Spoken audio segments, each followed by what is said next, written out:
Hey guys, कैसे हैं आप सब। आज मैं आपको बिल्कुल लेटेस्ट वेब सीरीज़ फर्जी को बिल्कुल शॉर्ट में आपको बताने वाली हूँ। बहुत ही इंटरेस्टिंग स्टोरी है। तो गाइस, स्टोरी स्टार्ट हो जाती है किडनैपिंग से।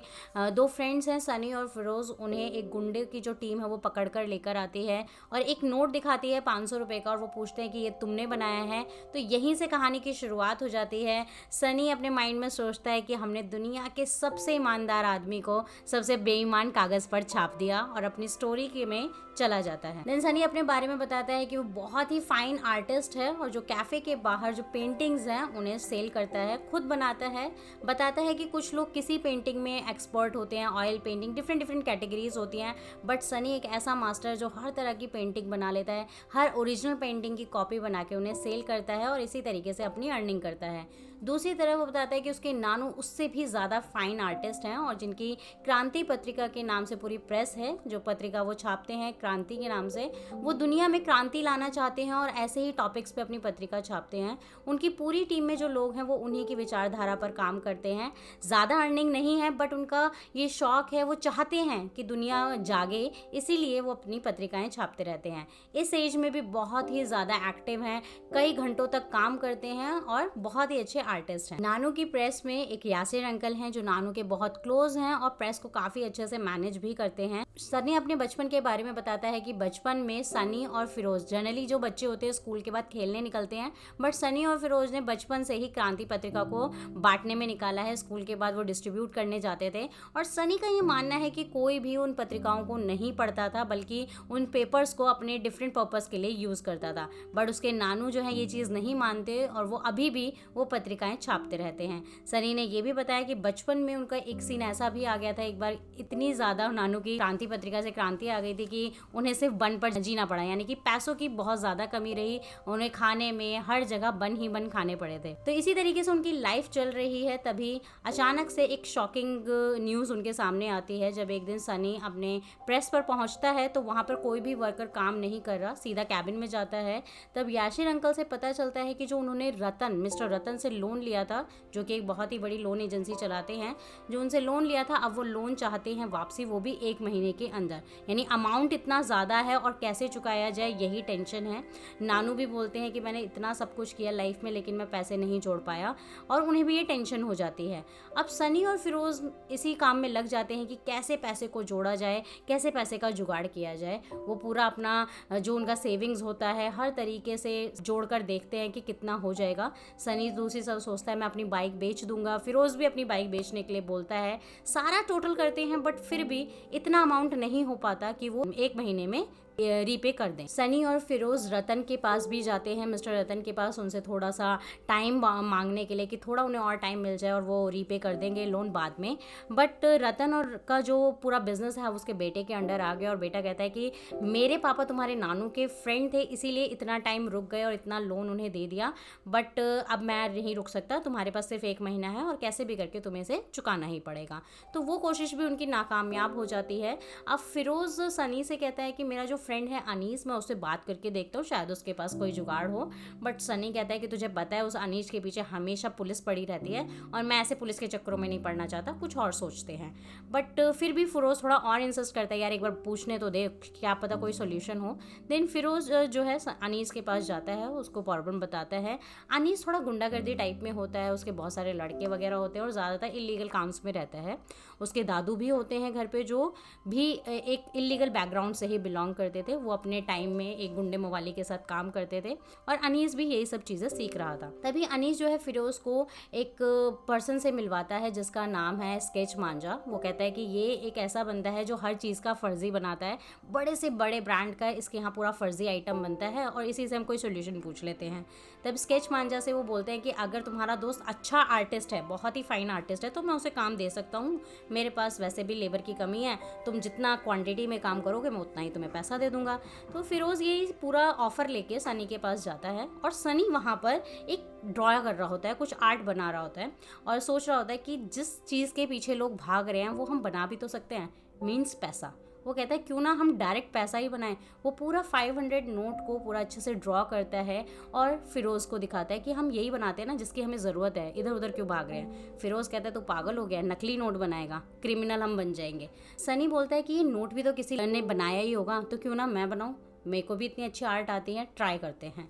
तभी सनी और फिरोज़ डिसाइड करते हैं कि वो नकली नोट बनाएंगे, क्योंकि सनी को बचपन से आर्ट की प्रैक्टिस थी और जो फिरोज़ है वो प्रिंटिंग में थोड़ा इंटरेस्टेड था। तो उसने बचपन में यासिर अंकल से पूरा प्रिंटिंग सीखा हुआ था कि किस किस तरीके से हम प्रिंटिंग कर सकते हैं, क्या क्या कलर्स यूज़ होते हैं, किस तरीके से यूज़ होते हैं। और दूसरी तरफ सनी को आर्टिस्ट बहुत अच्छा था, हर तरह की ड्राइंग, बारीक से बारीक डिज़ाइन को वो बहुत ही अच्छे से बना लेता था। तो दोनों इसी काम में लग जाते हैं। 500 के नोट को बहुत ही डिफाइंड करके सनी बना देता है एंड देन प्रिंटिंग वगैरह फिरोज़ करता है। उसके बाद वो जब फाइनल नोट उनका बन जाता है, क्योंकि प्रेस में उनके पास सारे इक्विपमेंट्स तो होते ही हैं, कटिंग वगैरह सब कुछ करने के बाद लास्ट में उस नोट को चाय में डालकर फिर ड्राई करते हैं ताकि वो ओरिजिनल लगे।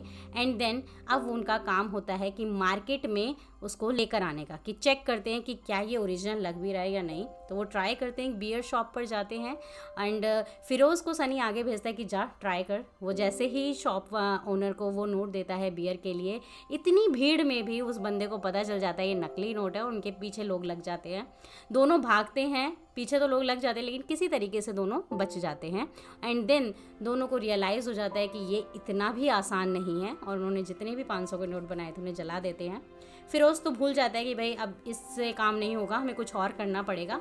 बट सनी के माइंड में ये होता है कि मुझे बनाना है, इससे बेटर बनाना है, क्या गलती हुई है वही उसे देखता है। फिर उसको कहता है आंख बंद कर और उसे 2-3 नोट देता है जिसमें 2 ओरिजिनल होते हैं और एक नकली, और उसको बोलता है कि पहचान कौन नकली है। आंख बंद करके वो ईजिली बता देता है कि ये नकली है। देन सनी को समझ आ जाता है कि जो प्रॉब्लम है वो हमारे पेपर में है, फील से ही कोई बता सकता है कि ये नकली है, तो अब हमें ढूंढना है ओरिजिनल पेपर। दोनों फिरोज़ और सनी जो हैं पेपर के चक्कर में लग जाते हैं कि कहाँ से हमें पेपर अच्छा मिलेगा। बहुत सारे सैम्पल्स मंगाते हैं ऑर्डर करके, लाइब्रेरीज़ में जाते हैं, हर जगह हर तरह का पेपर फील करते हैं, बट उन्हें किसी भी तरीके का पेपर नहीं मिलता।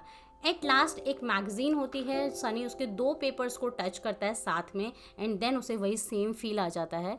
उसके बाद वो लोग उस पेपर को ब्लीच करते हैं, यानी कि उस पर जो प्रिंट होता है वो सारा हटाकर उस पर दोबारा से 500 रुपये का पूरा नोट जो है छापते हैं। वो सैंडविच नोट बनाते हैं जिसमें बीच में से जो RBI का हमें तार दिखाई देता है वो भी होता है, वाटर मार्क भी प्रॉपर होता है, और जो ऑप्टिकल लिंक्स वगैरह होते हैं वो सारे वो ईजिली अच्छे से बना देते हैं। दोबारा से वो नोट बनाते हैं एंड देन फिर मार्केट में आते हैं चेक करने के लिए।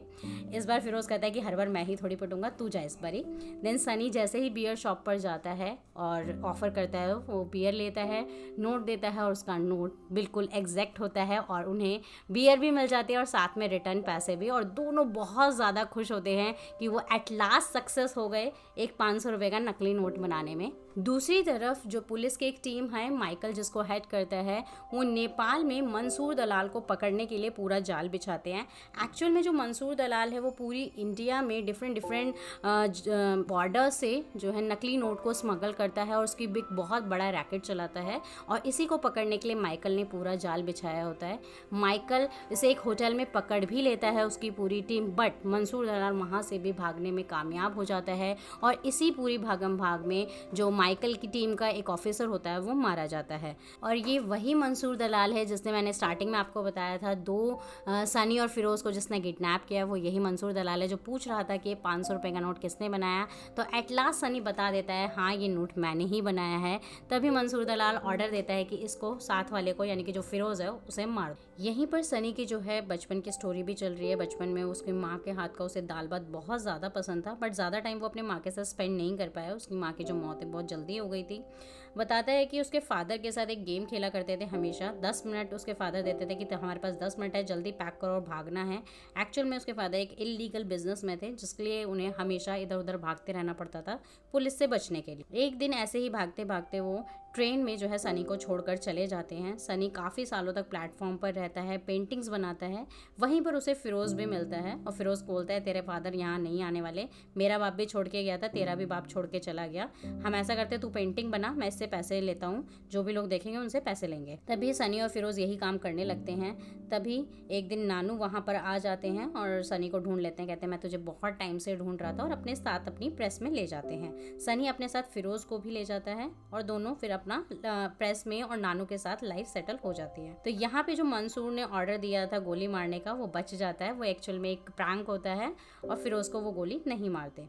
अब दूसरी तरफ मिनिस्टर्स की एक मीटिंग है जहाँ पे मेघा जो कि आरबीआई में काम करती हैं, वो अपना सॉफ्टवेयर वहाँ पे सब लोगों को बता रही हैं कि ये CT600 मेरा सॉफ्टवेयर है जो ईजिली नकली नोटों को पकड़ सकता है और हमें इसे हर जगह इंस्टॉल करना चाहिए ताकि हम ये काउंटरफिटिंग से अपने देश को बचा सकें। बट कोई भी मिनिस्टर वहाँ पे जो है ज़्यादा उस चीज़ को तवज्जो नहीं दे रहा होता, कोई भी इतना ज़्यादा इंटरेस्टेड नहीं होता। वहीं पर माइकल पहुँच जाता है जो कि काठमांडू ऑपरेशन करके आया होता है, मंसूर दलाल को जो पकड़ नहीं पाता, बिल्कुल पास में होता है, और वो मिनिस्टर से कहता है सर मुझे आपकी हेल्प चाहिए, आप मेरी एक टीम बना दीजिए क्योंकि मुझे हर एक डिपार्टमेंट से एक एक पर्सन चाहिए ताकि मैं उस मंसूर दलाल को पकड़ सकूं।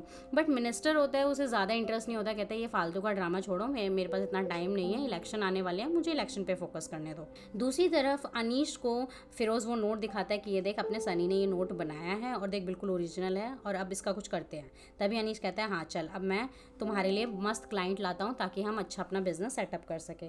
तभी अनीश और मांझा के थ्रू, जो मांझा अनीश का दोस्त होता है, उसके थ्रू वो एक पार्टी से मिलवाते हैं जिसका नाम होता है लक्कड़ वाला। वो उसको अपना सैंपल दिखाते हैं सनी और फिरोज़ की ये हमारा सैंपल है। और पहले तो वो शक होता है, उसे डाउट करता है कि भाई ये चलेगा भी या नहीं, मार्केट में नकली लग रहा है। तब भी वो असली नोटों के साथ मिला के और वो कहता है सर अब पहचानो कि ये नकली है या नहीं।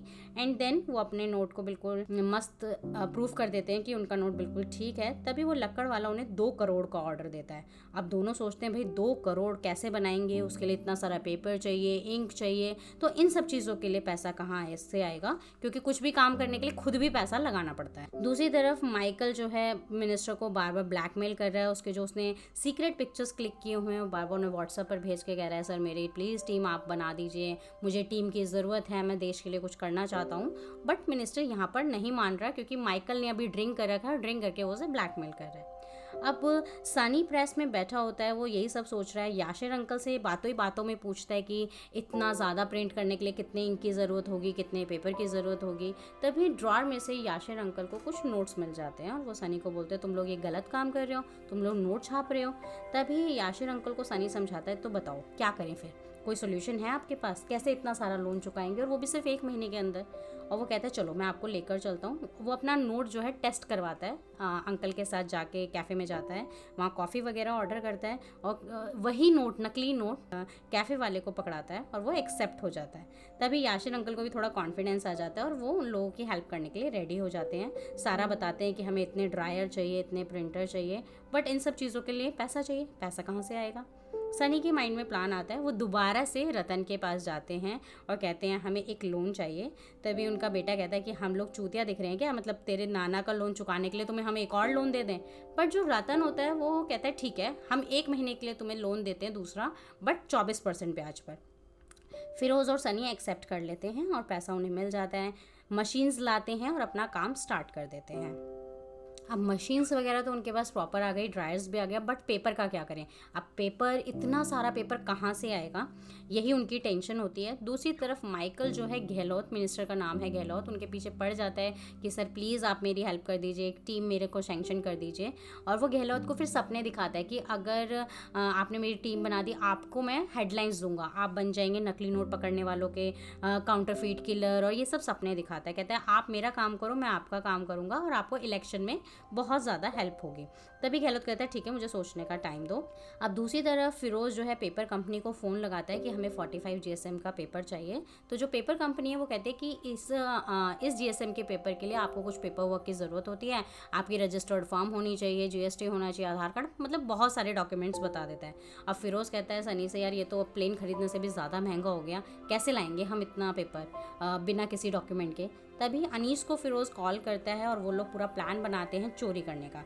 पेपर फैक्ट्री में चोरी करते हैं, अनीश अपने लड़कों को लाता है, काफ़ी सारे लोग वहाँ आ जाते हैं, पूरी टीम, और फैक्ट्री में चोरी करते हैं। और चोरी करते वक्त वो सिर्फ 45 GSM का पेपर नहीं लेते बल्कि हर तरह का पेपर चुरा लेते हैं। बिकॉज सनी कहता है कि अगर हम एक ही तरीके का पेपर चुराएंगे तो लोगों को शक हो जाएगा कि ये चोरी किस लिए की गई थी, यानी नकली नोट बनाने के लिए। तो इसलिए वो हर तरह का पेपर वहाँ से चुरा लेते हैं और अब उनका काम शुरू हो जाता है। पूरा दिन रात लग के याशिर अंकल, फिरोज़ और सनी तीनों मिलकर नोट छापते हैं और जो उनका ऑर्डर होता है 2 करोड़ का उसे पूरा करते हैं और उन्हें पैसे मिल जाते हैं। ये उनकी पहली इनकम होती है। एंड देन अब वो अपने लिए और नोट छापते हैं ताकि लोन को चुका पाएँ। पूरा नोट छापने के बाद वो रतन को पूरा लोन चुका देते हैं और उन्हें फैक्ट्री के पेपर मिल जाते हैं। नानू यहाँ पर बहुत खुश होते हैं कि तुमने भाई फैक्ट्री को छुड़ा लिया, बट नानू को थोड़ा डाउट होता है कि इतना पैसा कहाँ से आया। तब सनी उन्हें बताते हैं कि भाई मेरा एक फ्रेंड है, मैंने कोई पार्टनरशिप की है तो वहाँ से मुझे एडवांस मिला है। बट नानू से ज़्यादा नहीं पूछते। सनी के माइंड में भी होता है शायद नानू उस टाइम कुछ जानना भी नहीं चाहते थे, उन्हें बस यही एक खुशी थी कि उनकी जो पत्रिका है, क्रांति पत्रिका, वो बच गई। दूसरी तरफ सनी अपनी गर्लफ्रेंड के साथ टाइम स्पेंड करता है, उसे रेस्टोरेंट ले जाता है, वहाँ पे वो लोग अपना लंच वगैरह करते हैं और वहाँ पहली बार सनी जो है अपने पैसे पे करता है जो उसने छापे होते हैं। वहीं पर मेघा यानी कि जो आरबीआई में काम कर रही थी और जिसने CT600 सॉफ्टवेयर बनाया था वो भी वहाँ होती है, वो भी लंच पर आई होती है किसी के साथ। वहाँ पर भी वो पे करती है तो उसे रिटर्न में 500 के नोट्स मिलते हैं और उन्हें छूते ही उसे रियलाइज़ हो जाता है कि ये नकली नोट है। उस नोट को वो अपने ऑफिस में लेकर आ जाती है।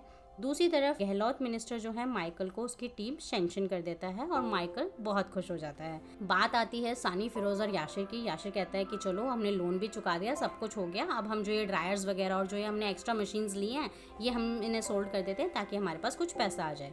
तब सनी और फिरोज कहते हैं अरे चाचा, अभी तक हमने इतनी मेहनत की, हमारे पास क्या आया, कुछ नहीं, तो एक बार और करते हैं ना अपने लिए। तब वो चाचा को किसी तरीके से मना लेते हैं, कहते हैं चलो ठीक है एक बार ही करेंगे, उसके बाद नहीं।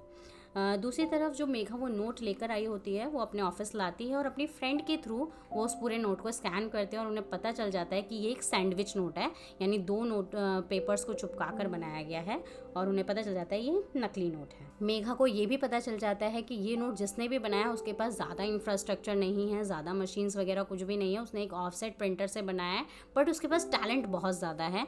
दूसरी तरफ माइकल की टीम बन चुकी है तो माइकल भी बहुत खुश है और एक तरफ सनी, फिरोज और याशिर अंकल अपने लिए नोट बनाने में लगे हुए हैं। वो लोग कहते हैं क्या हो गया, अपने लिए भी करते हैं, ये एक सोशल सर्विस ही तो है, हम इकोनॉमी में पैसा ही तो बढ़ा रहे हैं। अब माइकल की पूरी टीम बन चुकी है, उसे हर एक डिपार्टमेंट से एक एक एम्प्लॉय मिल गया है। उस डिपार्टमेंट के वो मीटिंग लेता है, उन्हें बताता है कि किस तरीके से जो है नकली नोटों का धंधा किया जाता है। वो अलग अलग बॉर्डर से स्मगल्ड होके उनके देश में एंट्री करते हैं। बर्मा, बांग्लादेश, नेपाल, पाकिस्तान, हर जगह से वो आते हैं और डायरेक्ट नोट नहीं आते, नोट को किसी कंटेनर में रख कर लाया जाता है या किसी प्रोडक्ट के बीच में फंसा कर लाया जाता है और कोई स्कैन नहीं कर सकता, ईजिली पूरे मार्केट में डिस्ट्रीब्यूट हो जाते हैं और हमें इसी चीज़ को पकड़ना है। वही अपनी टीम को बताते हैं कि इनका जो हेड है वो है मंसूर दलाल, जो इस पूरे रैकेट को जो है हैंडल करता है और उसका जो राइट हैंड है वो है जीतू काका, जिसे वो लोग जीतू काका कहते हैं, और उनका जो डिस्ट्रीब्यूटर नेटवर्क है वो है बिलाल, जो ये पूरा डिस्ट्रीब्यूटर नेटवर्क संभालता है। तो इस तरीके से वो लोग पूरा अपनी टीम को बता देते हैं किसको हमें पकड़ना है। अब एक दिन जो स्केच मांझा होता है, जो अनीस का फ्रेंड होता है, उसके पास कॉल आता है लक्कड़ वाला, जो उनका पहला क्लाइंट होता है सनी का, कि भाई मेरे पास बड़ा ऑर्डर है बट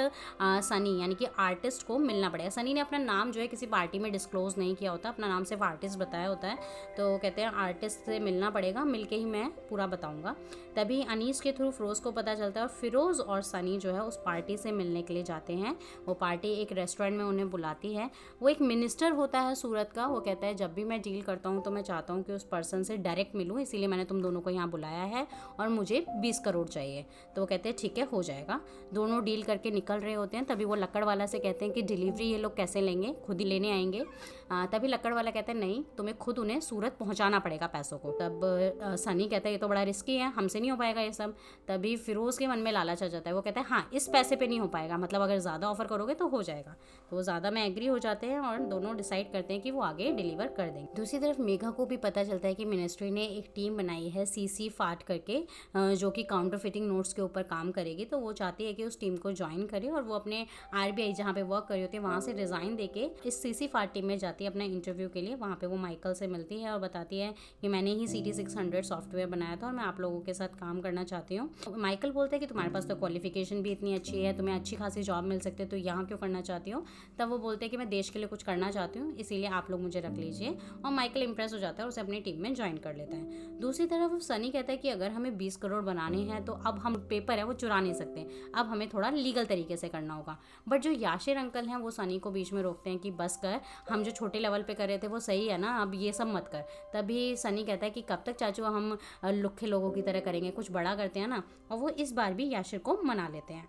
अब उनका काम होता है कि किसी तरीके से लीगल तरीके से पेपर को लाया जाए। तो वो एक बुढ़े को अपने पड़ोस में, जो उनका बुढ़ा होता है जो बोल नहीं पाता, उसकी वो आईडी बनाते हैं और उसी के नाम पर पूरी एक कंपनी बनाते हैं एमकेजी पब्लिकेशन, और उसी के नाम पर वो पेपर उठाते हैं लीगल तरीके से, और हायर कर लेते हैं अपनी कंपनी में एक रिसेप्शनिस्ट। तो इस तरीके से अब वो लीगल तरीके से काम करने लगे हैं। इधर मेघा को हायर तो कर लिया गया है, बट मेघा को एक हफ्ते तो कुछ भी काम नहीं होता। वो जो शेखर है, यानी कि जो माइकल की टीम में ही एक पर्सन है, वो उससे बोलते हैं सर मैं एक हफ्ते से ज्वाइन हूँ बट मेरे पास कोई काम नहीं है, क्या करूँ। तभी शेखर समझाता है कि अभी इंजॉय करो, क्योंकि जब काम आएगा तो इतना काम आएगा कि तुम्हें टाइम ही नहीं मिलेगा रेस्ट करने का। बट मेघा के अंदर भी एक चुल्ले टाइप होते हैं, उसे नहीं मतलब कंट्रोल नहीं कर पाती अपने आप को, और उसे कुछ करना है। तभी वो अपना जो 500 का नोट जो उसे रेस्टोरेंट से मिला होता है नकली, वो माइकल को दिखाती है और बताती है कि देखिए सर ये एक सैंडविच नोट है, ये मुझे यहाँ से मिला था, मैंने पूरा डिटेल इन्वेस्टिगेशन कर लिया है कि उस एरिया में जहाँ मुझे मिला था उस एरिया में सिर्फ 11 प्रेस हैं, तो हम एक बार ये करते हैं वो करते हैं, मतलब बहुत कुछ डिटेल बताती है। तभी माइकल कहता है शुभ शांत, हमें ये नहीं करना है, ये हमारे लिए कोई थ्रेट नहीं है, हमें सिर्फ मंसूर दलाल पर फोकस करना है और हमें उसे ही पकड़ना है।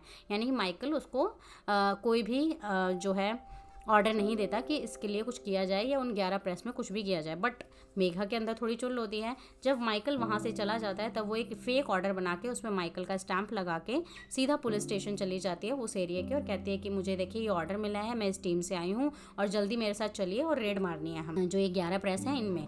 तो वो पुलिस वाला भी पहले तो आनाकानी करता है, बट फिर वो मान जाता है और उसके साथ वो सारी वहाँ के एरिया की 11 की 11 प्रेस में जाती है, बट उसे वहाँ कुछ भी नहीं मिलता। एट लास्ट वो क्रांति एक्सप्रेस पे पहुंच जाती है। अब क्रांति एक्सप्रेस के बाहर जैसे ही पुलिस आती है, अब अंदर काम चल रहा है, सनी, फिरोज और याशिर अंकल वो ऑर्डर बनाने में लगे हुए हैं जो उन्हें सूरत में सप्लाई करना है। और वो कहते हैं अचानक से पुलिस कैसे आ गई, अब हम क्या करें। तभी जो वहाँ के ओनर हैं, मतलब माधव होते हैं वैसे तो उसके नानू, बट जनरली सबके पास जो नंबर है वो याशिर अंकल का होता है। तो किसी एक पर्सन से उन्हें नंबर मिल जाता है। जैसे ही वो फ़ोन मिलाते हैं याशिर अंकल उठा लेते हैं, थोड़ा हड़बड़ाहट में होते हैं, सनी वगैरह मना करते हैं बट फ़ोन उठा लेते हैं। तभी वो बहुत बहाने बनाते हैं, मैं नहीं आ पाऊँगा इस टाइम, मैं नहीं प्रेस खोल पाऊँगा, बहुत रात हो गई ये वो। बट पुलिस फोर्स करते हुए कहती है अभी आपको आना पड़ेगा और प्रेस खोलनी पड़ेगी। तो कुछ ना करते हुए याशिर वहाँ पीछे के गेट से एंट्री करता है और बहुत ज़्यादा जब ज़ोर ज़बरदस्ती की जाती है तब वो प्रेस का गेट भी खोल देता है। अब अंदर फिरोज़ और सनी थोड़ा डरे हुए होते हैं कि भाई आज तो पकड़े गए, इतने सारे हम नोट बना रहे थे। वो सारे पेपर्स वगैरह को अंदर छुपा लेते हैं कैबिन में, बट डस्टबिन में कुछ नोट्स रह जाते हैं। तभी वो जो मेघा है वहाँ पे पूरा सर्च कर रही होती है, बट जो याशिर अंकल है यहाँ पे ये ड्रामा करते हैं कि भाई मेरे पैरों में दर्द है, मैं जल्दी जल्दी लाइट नहीं ओपन कर पाऊँगा। तो वो कहते हैं ठीक है तुम आराम से करो, हम टॉर्च से ही देखना शुरू कर देते हैं। तभी जैसे ही वो डस्टबिन के पास पहुँच ही रही होती है और सनी यहाँ पे पता नहीं क्या हो जाता है, सनी को सीधा एक हाथ में रॉड सा लेकर मेघा के पीछे आ जाता है। बट अचानक मेघा को एक फ़ोन आता है, यानी कि माइकल को पता चल जाता है कि वो इल्लीगल तरीके से रेड मार रही है और लोगों को परेशान कर रही है। और वो मेघा को ऑर्डर कहते हैं कि जल्दी वहीं पर सब कुछ ख़त्म कर वापस आओ, ये तुम सब इल्लीगल कर रहे हो। और दूसरी तरफ पुलिस जो इंस्पेक्टर उसके साथ आया होता है मेघा के, उसको भी कॉल आता है और वो दोनों वहीं से फटाफट चले जाते हैं। और इस तरीके से लकीली वो लोग नहीं पकड़े जाते, सनी और फिरोज सनी को कहता है यार तूने ये रॉड पकड़ी हो तो जनरली मतलब लिटरली उसे मारने वाला था अगर वो पकड़ लेती तो। सनी कहता है पता नहीं मैं क्या करने वाला था, चल छोड़ अब काम कर। जब ये सारा शॉट होता है, पुलिस वहाँ से चली जाती है, तभी अचानक नानू वहाँ पर आ जाते हैं और उन्हें पैसों की गड्डियाँ नजर आती हैं। नानू कहते हैं इतने सारे पैसे, वो सारे शांत हो जाते हैं, उन्हें लगता है आज तो पकड़े गए, नानू ने भी पकड़ लिया। बट उनका जो मेमोरी लॉस उन्हें प्रॉब्लम होने लगता है। वो कहते हैं अच्छा मैं शायद मैं ही रख के भूल गया हूँगा यहाँ पे पैसे, तू जाके रतन को दे देना। मतलब नानू ये भूल चुके होते हैं कि उन्होंने लोन चुका चुके हैं और ये पैसा क्या है क्या नहीं है, मतलब उन्हें कुछ भी समझ नहीं आ रहा होता। तभी फिरोज़ जो है नानू को उनके घर ले जाता है। तब सनी अंकल से कहता है कि ये नानू के साथ क्या हो रहा है। तभी याशिर बताता है कि ये तो पहले बीच में हुआ करता था बट अचानक दोबारा से शुरू हो गया। अब उन्होंने यहाँ पे नोट छापना स्टार्ट कर दिया, उनका पूरा हो गया है। अब मेन चीज़ जो है सूरत में कैसे पहुँचाया जाए, तो दोनों एक ट्रक करते हैं, सनी और फिरोज़, और ट्रक में लोड करके ले जाते हैं। वहाँ पे एक चेक पोस्ट मिलती है। सनी फिरोज़ को कहता है बिल्कुल काम डाउन, नॉर्मल तरीके से रहते हैं, सारा पेपर वर्क वो दिखाते हैं। देन पुलिस वाले कहते हैं चलो चेक कराओ। तभी वो टेम्पो खोल कर चेक करने लगते हैं। उन कार्टन्स में ऊपर वो डायरेक्टरी रख लेते हैं, डायरेक्टरी जो फ़ोन डायरेक्टरीज होती है। तभी सनी उसको चेक ही करा रहा होता है क्योंकि फ़ोन डायरेक्टरीज के नीचे तो नोट होते हैं। सनी ही अपने आप जो उनके पास एक बियर बॉटल का पूरा कंटेनर होता है उसे हिला देता है ताकि मतलब पुलिस वालों को आवाज़ आ जाए कि तुम दारू लेके जा रहे हो, क्योंकि सूरत में दारू इलीगल है। जो पुलिस को है वो कॉन्सेप्ट मिल जाता है कि तुम दारू लेके जा रहे हो, और वो उससे डिमांड करने लगते हैं कि चलो निकालो पैसा, इतना देना पड़ेगा। तब वो लोग डील करते हैं कि सर मान जाओ ना, आप बोतल रख लो, 2-3 बोतल रख लो और इतने पैसे ले लो। और वो इस तरीके से पुलिस वालों से डील करके उन्हें 2-3 बोतल देते हैं दारू की, और कुछ पैसे देते हैं और उनका ट्रक छुड़ा दिया जाता है और वो आगे उसे सूरत में सप्लाई कर देते हैं और सक्सेस हो जाते हैं। तो इस तरीके से वो पूरा जो अपना कंसाइनमेंट है उसे डिलीवर करने में सक्सेस होते हैं। उन्हें बहुत सारे पैसे मिलते हैं, इंजॉय करते हैं। इंजॉय करके जैसे ही लौट रहे होते हैं प्रेस में, वहाँ नानू को सब पता चल जाता है कि एक्चुअल में सनी और फिरोज़ ये सब क्या कर रहे हैं। नानू बहुत नाराज़ होते हैं कि तुम लोगों ने इतने अच्छी जगह पे, जैसे मैं पवित्र मानता था, मंदिर मानता था, वहाँ पे तुमने इतना इलीगल काम किया। और वो गुस्से में दोनों को बाहर निकाल देते हैं कि चले जाओ यहाँ से। अब मेघा की हेल्प से, जो मेघा का सॉफ्टवेयर होता है CT600, उसे धनरक्षक के नाम से लॉन्च किया जाता है। हर ATM मशीन में, हर जहाँ पर भी कैश होता है बैंक्स में, हर जगह उसे इंस्टॉल किया जाता है और गहलोत उसका इनॉग्रेशन करते हैं, मिनिस्टर गहलोत। और इसकी हेल्प से काफ़ी ज़्यादा जो है स्कैम, जो नकली नोट होते हैं वो पकड़े जाते हैं। पूरी टीम जो है CC फाट की, वो बहुत ज़्यादा खुश है कि उन्होंने एक जो कदम उठाया वो उनका सक्सेस होता जा रहा है। दूसरी तरफ जो माइकल की पर्सनल लाइफ है वो ज़्यादा अच्छी नहीं है। उसकी वाइफ जो है अपने बेटे के साथ अलग रहती है। वो बेटे से मिलने के लिए भी बोलता है, बट बहुत ही कंडीशंस पे उसे बेटे से मिलाया जाता है। अब एक दिन वो अपने बेटे को कुछ घंटों के लिए अपने साथ लेकर जाता है, बट वो उससे की अच्छे से टेक केयर नहीं कर पाता और उसे रात को ही वापस अपनी वाइफ के पास छोड़ना पड़ता है। दूसरी तरफ अब नानू ने इधर उन दोनों को निकाल दिया है। अब दोबारा से सनी अपने उसी काम पर आ गया है, कैफ़े के बाहर बैठ के पेंटिंग्स को बेचने लगा है। वहीं याशिर अंकल उससे मिलने आते हैं और याशिर उसे समझाते हैं कि तुम ऐसा करो, नानू मान ही जाएंगे, तुम हफ्ते में 2 बार 3 बार उनसे माफ़ी मांगने आओ, वो कभी ना कभी मान जाएंगे। अब तभी सनी अपने बारे में बताता है कि पता नहीं अंकल, मैंने बहुत ज़्यादा गिल्ट सोचा, बहुत ज़्यादा बुरा महसूस करने के लिए सोचा, बट मुझे गिल्टी हो नहीं रही, मुझे लग नहीं रहा कि मैंने कुछ गलत काम किया है, बट पता नहीं ऐसा क्यों हो रहा है मेरे साथ। दूसरी तरफ मेघा अपनी प्रॉब्लम बताती है अपनी फ्रेंड को उसी टीम में कि यार मुझे फ्लैट नहीं मिल रहा इस जगह पर और मैं कैसे कहाँ रहूँगी, मुझे समझ नहीं आ रहा। तभी वो ऑफ़र करती है कि तुम कुछ दिनों के लिए मेरे साथ रह लो जब तक फ्लैट नहीं मिलता। अब एक दिन याशिर जो है प्रेस पर आते हैं, वो देखता है कि प्रेस पे नानू नहीं है। वो घर भी जाता है, माधव सर, माधव नाम होता है नानू का, हर जगह ढूंढने बट नहीं मिलते।